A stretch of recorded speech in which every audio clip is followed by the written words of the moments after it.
कनिष्ठ पुरुष हॉकी विश्वकप विजय भारत अभियान आरंभ। हाँ दर्शक बंधु, कनिष्ठ पुरुष हॉकी विश्वकप विजय भारत अभियान आरंभ हो जाए। चलतु विस्तृत उपर खबर जाना कौन किए केते गोल मारी तार उपर नजर पकईवा। जदि आम चैनल को ए जाए सब्सक्राइब करना दयाकोरी आम चैनल को सब्सक्राइब करंतु एवं गोटे वीडियो रे कमेंट करी गोटे लाइक करी देबे। कनिष्ठ पुरुष हॉकी विश्वकप विजय भारत अभियान आरंभ कर FSI कनिष्ठ पुरुष हॉकी विश्वकप पंचम संस्करण 2025 तमिलनाडु आरंभ हो जाए। शुक्रवार उद्घाटनी दिवस में 8टी मैच खेला जाइथिला।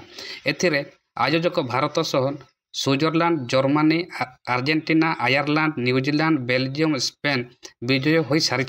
चेन्नईर मेयर राधाकृष्ण स्टेडियम रे खेला जाइथिबा ग्रुप बी मैच रे भारत 7-0 गोल रे चिली को परास्त कर अभियान आरंभ कर दैछि। भारत पक्षर 16 मिनिट रे रोशन कुजुरों प्रथम, 21 मिनिट रे द्वितीय गोल देइथिले। 25 मिनिट रे भारत पक्षर दिलराज सिंह तृतीय गोल देइथिले। प्रथमार्ध सुधा भारत 3-0 गोल रे आगुआ रही। तृतीय क्वार्टर तथा खेलर 34 मिनिट रे भारत पक्षर दिलराज सिंह चतुर्थ, 35 मिनिट रे आयोजित जादव पंचम गोल रे देइथिले। तृतीय क्वार्टर सुधा भारत 5-0 गोल रे आगुआ रही।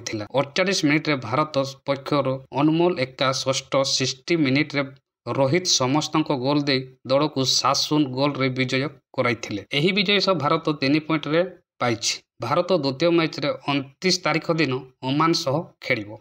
ग्रुप बी रे द्वितीय मैच रे स्विट्जरलैंड को 4-0 गोल रे ओमान को परास्त करिछि। स्विट्जरलैंड पक्षर बाम्बुजा 15, रिबाउंड 23, क्राकनर 33 और ब्रॉन लोड 58 मिनिट रे गोटे लेखाए गोल देइछन्ति। मदुराई खेल पड़िया रे खेला जाइतबा एही मैच टी ग्रुप ए रे प्रथम मैच रे जर्मनी को 4-0 गोल रे दक्षिण आफ्रिका को परास्त करिछि। जर्मनी पक्षर जस्टुस ओरागे 19 और 56 मिनिट रे दुईटी, बेन हासबुच 43 और ग्लांडर पॉल 44 मिनिट रे गोटे लेखाए गोल देइथिले। द्वितीय मैच रे आयरलैंड 4-3 गोल रे कनाडा को परास्त करिछि। आयरलैंड पक्षर रोए 13 और 33 मिनिट रे दुईटी, विलियम्स 35 और थॉमस 41 मिनिट रे गोटे लेखाए गोल देइथिले। कनाडा पक्षर डी सुजा 48 और 53 मिनिट रे दुईटी